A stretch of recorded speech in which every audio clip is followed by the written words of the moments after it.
கிடைச்சான் அவனை செருப்பாலேயே அடிப்பேன் சார்.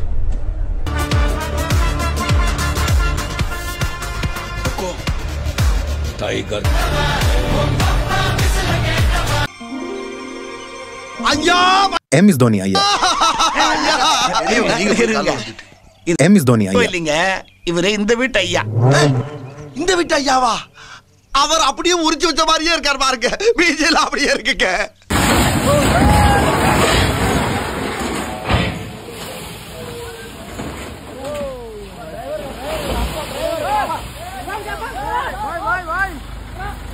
காலையில என்ன விளையாட்டு காட்டுறாங்க, எப்படி எல்லாம் சோதிக்கிறாங்க.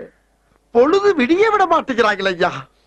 ஒண்ணு தெரிஞ்சு போச்சுடா, இந்த பிரபஞ்சத்துல உங்க மத்தியில இந்த உசுரை காப்பாத்துறது ரொம்ப சிரமம். சொல்லி தொலைஞ்சிக்கலாமல, கிணத்துக்கடை வழியா போற மாமான்னு சொல்லி தொலைஞ்சிருந்தா டிரைவர் உன்னை தாண்டா வச்சு ஓட்டவனே. ப்ரோ மணிக்கு கவிதை சொல்லுங்க ப்ரோ. மணி தானே தரமா சொல்லிடலாம், போட்டுருவான். வண்டியில இருக்கு டயருக்கு அடிப்பாங்க காத்து. ஊர்லயே மணி தான் கெத்து. மணிக்கு தரமான கவிதை சொல்லாச்சு, இது போல கவிதை சொல்லணுமா? ஒரு ஃபாலோ பண்ணிட்டு கமன். என்ன என்ன எழுதியாது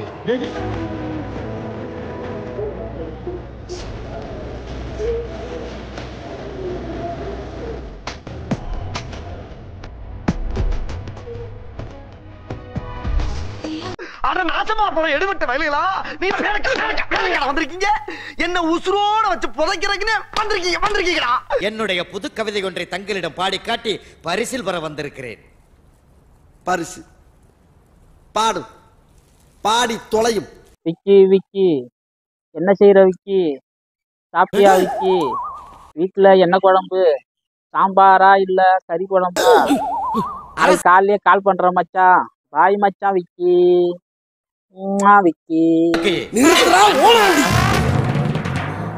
சிங்கத்தின் குகைக்குள்ளே வந்து அதனுடைய பிடரியை பிடித்து தொங்கவா பார்க்கிறாய். மணி என்ற வாலிபர் ஊருக்குள் கிழவிய கூட விடாமல் காதல் தொல்லை செய்ததால் மணிக்கு ஊர் பஞ்சாயத்தில் கருத்தடை செய்து விடலாம் என தீர்ப்பு கூறியுள்ளனர். நாம் யாருக்கு என்ன தீங்கு செய்தோம்? நமக்கு மட்டும் ஏன் இப்படி எல்லாம் நடக்கிறது?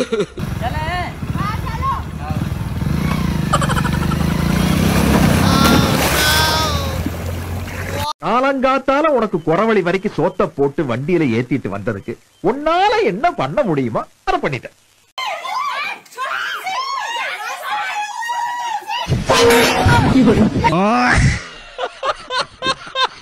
நம்ம இஷ்டப்பட்டா சாப்பிடலாம். நல்ல வேலை மனசுல இருந்தெல்லாம் அண்ணன் கொட்டிட்டோம். வா வீட்டுக்கு போலாம். வா. நாட்டுல எவன் வெட்டி கிடிச்சத்தாலும் விளக்காம ஏன் போறாங்கன்னு எனக்கு இன்னைக்கு தாண்டா தெரியுது. அங்கேயே ஒருத்தன் சொன்ன கேட்டமா, எனக்கு இது வேணும் இன்னும் வேணும். கிளியே கிளியே மணி மணி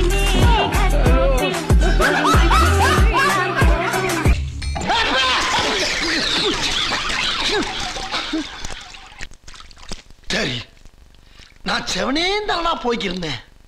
யாரு வம்பு தும்புக்காச்சும் போனா ஆரம்பிச்சிட்டீங்களா?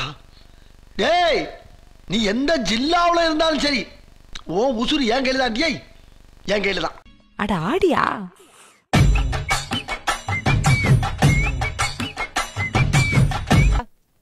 உனக்கு ஆடவும் தெரியல, சரி பேசாம உக்காரானா கேட்கவும் மாட்டேங்கிற. ஒரு டான்ஸ், ஐயோ அத்தை நீங்க பாக்கணுமே. விஷயம் தெரியாதவன் கப்புன்னு பார்த்தானா கையில சாவி தூக்கி விட்டுருவான். காக்காவலி மாதிரி இருக்குது, அதுவும் அண்டங்காகாவலி.